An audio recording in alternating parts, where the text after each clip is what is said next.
again, gamers. Welcome back to the Board Game Captain. I'm the Board Game Captain. And I'm Alex. And today we are going to be reviewing Wizard's Garden. Now, Wizard's Garden is a two-player abstract strategy game that was published by XV Games and was designed by Tim Schutz. Schutz. Yes, there's no L. Tim Schutz. So now this game comes in a little, would you say this is felt? I think it's supposed to be felt. I think it's synthetic. Some kind of cloth. Yeah. It comes in a little cloth bag, which is very nice. And on the back, we have the board, which is printed on it with like a gold sparkly ink of some kind, which is quite cool. And then you open up the bag, and inside the bag, you have the rule book and the pieces. So the rule book is in Italian and English, and it's got green leafing on one side and red leafing on the other, and that is because it actually becomes a piece of the game. There's actually rules to use it. So in here, it says that the game is for 25 minutes for 2 players. Let's start there. So I think the 25 minutes is a darn good estimate. Yeah, it's a good estimate, and it's actually the high end, I think. You could play it in probably 15. There is a tendency for this game to get brain burny, which will make turns go a little longer as you start to think out all possible moves. But yeah, I mean it's a fairly quick game. Yeah, if you budget 25 minutes, you'll be fine. Yeah, and now for 2 players, there's not really a whole lot to talk about there. It is a strictly 2-player game. Now this rule book, the rules are literally 1 page. As you can see, these 2 pages here, one is in Italian, one is in English. That 1 page in English is all the rules you need to play. It took me about 5 minutes to read these rules, about 3 minutes to teach Alex. Yep. Very easy to understand. Lots of diagrams, actually, to teach you. But this is one of those 5 minutes or in Lifetime to Master type of games. Yes. So the rule book gets a big thumbs up for me. I think it was really well done. Yes. The pieces, the seeds, are solid wood. They have this awesome design on either side, green and red. I love these. High quality, yeah. I really love them. They feel real good. I think they were going for something that could literally be medieval in its design and look. Like it's wood. It's a cloth bag, and that's it. I mean, other than the shiny paper that the rule book is printed on, that's the extent of the entire game. So I really like the components. My only complaint about with the components is maybe about the rule book using it as a component, but I'll get into that later in the review. But the wooden pieces, which they call seeds in the rules, are fantastic. The cloth bag, even using the bag as the board is really cool and makes it, this makes this really cool as an easy game to bring with you to the coffee house or the pub. We've just been playing this game back to back today. And not by plan. We didn't plan to play it that many times. We just kept playing it. So obviously that's a good sign. Yes. So right now we're going to take you to the table and we're going to show you how this game plays. And then we're going to come back. And we're going to talk about how this game feels. And we're going to rate it and review it. Okay, so here we are ready to play a game of Wizard's Garden. So all you really need to do to set up is you put the board out in the middle of the table. And then each player takes 2 of the seeds.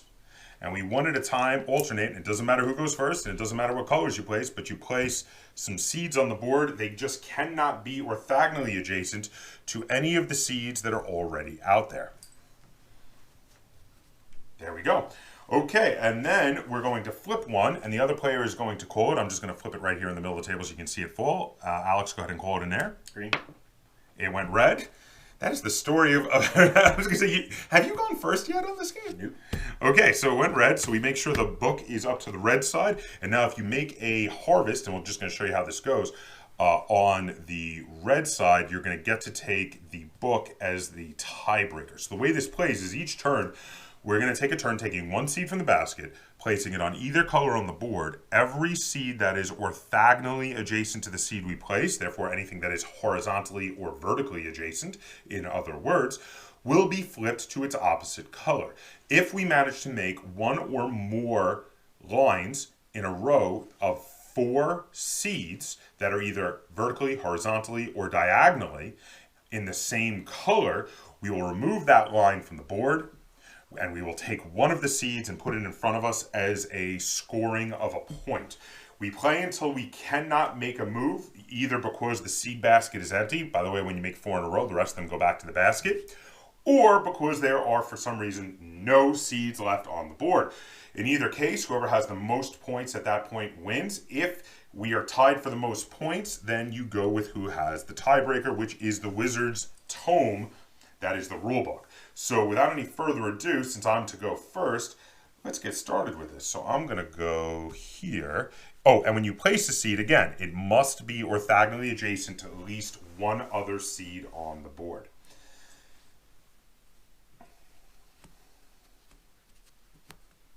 Oh, that was interesting.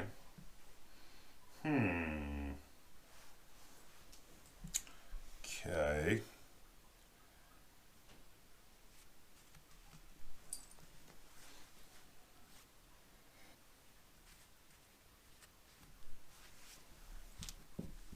Score. So now I got 4 in a row, and that triggers a harvest. So I take all 4 off the board. I keep 1 of the 4 that I take off the board in front of me as a point. I put the rest back in the seed basket. And as I scored red, I also take the tiebreaker, the Wizard's Tome. So now it is Alex's turn.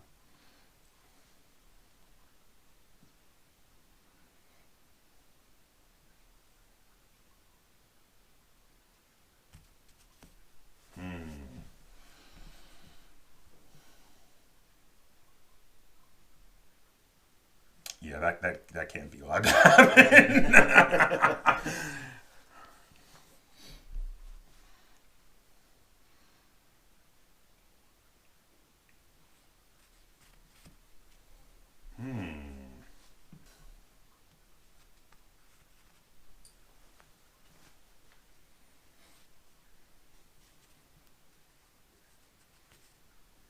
Oh, you gave it to me. So I'm going to go there. Take, okay, and I take the 4 in a row again. Now, I think it's just because the pressure's on from the game. We actually had about an even scoring in the actual test runs we did of this game, but that's how you play. So again, every time you get 4 in a row, including if you get multiple 4 in a row at the same time, like if you manage to get, let's say, manage to get this to happen at once, that would get you 2 pieces as you removed everything else from the board. You take both of these and remove the rest from the board. And each one of these seeds that you earn is worth a point, and at the end of the game, when we run out of moves, whoever has the most points wins. In the case of a tie, whoever has the Wizard's Tome wins the game of Wizard's Garden. So now we're going to head back over to the table, and we're going to talk about how this game feels and how it plays, and we're going to rate it and review it. Okay, welcome back. So that was how you play a game of Wizard's Garden. So as you can see, this is a very quick game to learn. This is for sure. Yeah, you're open the thing, take the thing out of the box, and you're playing within 5 minutes. It's crazy fast. Yeah. So all right, now I feel like we would be remiss without talking about the elephant in the room and the fact that there are some definite similarities between this game and a game that we are both big fans of, right. Yinch. So we said when we talked about we've talked about Yinch in other videos, and we've talked about the fact that Yinch feels like it's definitely evolved from Othello and Nine Men's Morris. Yes. Now, I would certainly say that either the designer of this game, Tim Schutz, was either a big fan of Yinch or also a big fan of Othello and Nine Men's Morris. Yes. Because it really feels like there's inheritance there. Sure. Well, the gameplay is similar, obviously, to Othello and Nine Men's Morris, but the design of the game itself, I think, is directly influenced by Nine Men's Morris. It seems that it's all included. The game board is the bag. Yeah, and you have like just we put them side by side. It seemed they could have been developed at the same time. Now, that being said, there's one very big extra game that other than Yinch, unlike Yinch, there's another game that I feel like this game draws heritage from. And I immediately thought of it before even playing my first game. I immediately thought of it after reading the rules, and I was like, oh my god, this is like, it draws the same kind of heritage from Othello and Nine Men's Morris that Yinch does, but it also draws, and this is a weird thing, but it draws heritage from the old electronic game Lights Out. Because the playing of the pieces and having the adjacent ones flip from color to color really feels like that old electronic game Lights Out. I didn't come up with this, but he's right. When the captain here told me about that, I was like, yeah, you're right. It didn't dawn on me. It wasn't nearly as obvious to me, but it really immediately I was like, oh my god. Now I don't know this for sure because I have not had a conversation with the designer, but if I would hazard a guess and I would ask him, I'd say, let me ask you, are you a big fan of Nine Men's Morris, Othello, and Lights Out, and were those your inspirations for this game? Or in place of Nine Men's Morris and Othello, maybe Yinch. Because Yinch is a more modern game that also was greatly influenced by Nine Men's Morris and Othello. So that the extra influence and the whole very different mechanic that is definitely inspired by Lights Out or something very similar to it, I think sets this apart enough from Yinch that there is a place in your collection for both games. Oh, for sure. Which is, I mean, it's a big question that people would have. Like, okay, there's a lot of similarities between this and Yinch. Is there a place in your collection for both games? And this is very different because its main play mechanic reminds me much more of Lights Out than say like how the play mechanic of Yinch works. The rings are very different in Yinch than obviously. And not to mention it's much more portable. It's and it's not prohibitively expensive, I would imagine. No, this is a small footprint, small price game. Definitely a good pub game for sure, 100%. I could totally. Well, I mean, we've just been playing this over sampling some fine whiskeys, and I can tell you that this definitely works as a very good pub game. Small footprint, very portable, easy to bring with you to the coffee house or pub. You might get some great questions of what is that you're playing if you bring it to the right. Hey, look, because it looks really cool. I love the look of these wooden pieces. So my only complaint about the components of this game, my only complaint is using the rulebook as a component. And the reason is not that the rulebook is bad, it's just that our rulebook is already a little flashimmeled from a bit of use. You can see it's got a lot of like crease lines in it. And that's because the game is stored in a bag and not a box. Right. So being that it's in a bag and not a box, the rulebook is going to get pinched. And it's in a bag full of wooden pieces. It's getting continuously messed with, To use the rulebook as that tiebreaker mechanism where, you pass it back and forth when someone gets a harvest of the right color. This, I would have really liked if they had one larger coin of the two different colors to use instead of the rulebook for that. Or they call it the Wizard's Tome. Maybe they had a wooden little book marker. Okay. Would have been great. Yeah. That might be something I might find a way to upgrade my game with later, because actually I really like this game, and this is going to be one I'm going to hold on to, spoiler, but I am really enjoying this game. Right. So that's my only complaint, though. Literally my only complaint. I have zero complaints about the rules themselves. The gameplay is amazingly fun. What do you think? Do you have any negatives to throw out?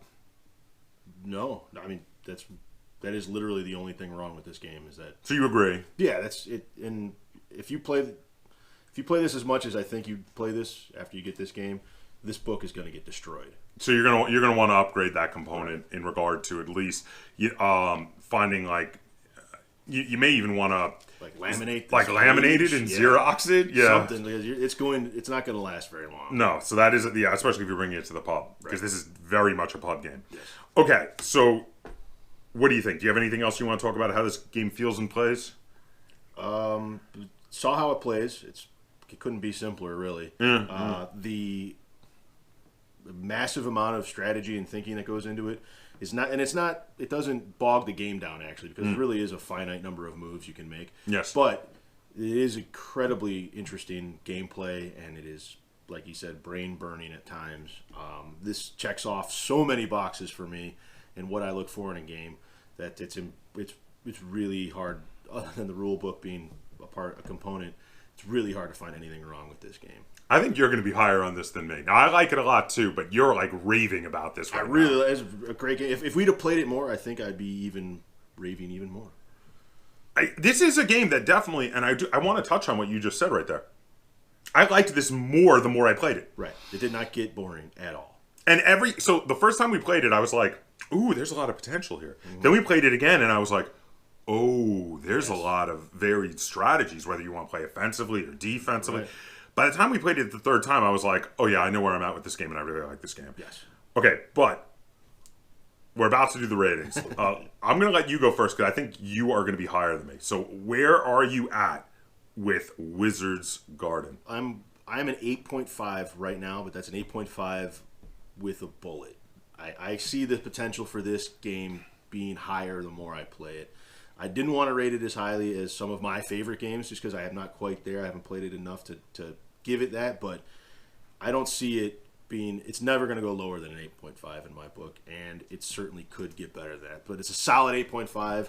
That is the floor rating that this can be, and I think it could get better. So an 8.5 could be a 9? Could be a 9, for sure. Yeah. Wow. Yinch is one of my favorite games of all time, and I think I rated that a 9, and this is like, I don't want to rate it that high because I don't like it that much yet, but it's certainly close. It is well within imagination that it could be there, not far away. 8.5. 8.5. And we've played this for a grand total of about 3 times? 60 minutes. Yeah, I was going to say, we played three games of this. Yeah. Okay, so I played 4 games of this. You played 3, because I played 1 with Lynn. Right. Now, I already knew Lynn wasn't going to be a fan, because she's not a fan of this style. Which is why I was like, oh, I totally got to play this with Alex. So, okay.